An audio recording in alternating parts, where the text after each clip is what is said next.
A polynomial function is given by p of x equals x plus 2, x minus 1, all of it squared, and x plus 5. What are all intervals on which p of x is greater than or equal to 10? 0, not 10. So what I'm going to do is I'm going to make myself a sign graph and find out where the magic happens. Now, I'm just going to rewrite this out over here because I need the space. X minus 1 squared, x plus 5. I have three distinct zeros.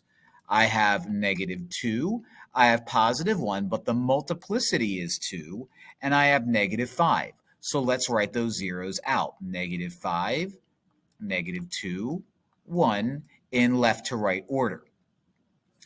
Now, what I also have is I have x times x again times x. What I am doing is I'm finding out, is this a cubic? Is this a quartic? Is this a quintic? What am I finding out?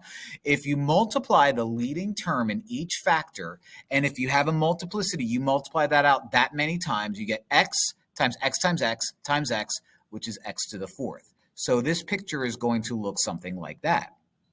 So now let's graph it.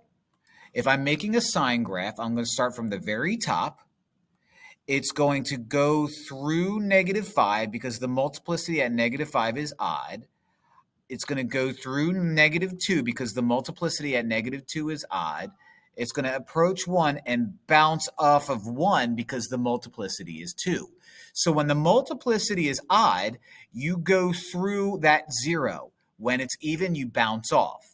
So what I have is I have several areas where my polynomial is greater than or equal to 0, which means it's above my sign graph. So it's above my sign graph from -infinity to -5. And since we include 0, we're going to include -5, union. And then it's underneath between -5 and -2 and shows back up above again from -2 going on forever. So we're not going to say -2 to 1 and then 1 to forever. We're just going to include -2 and go all the way on forever. And that gives me C.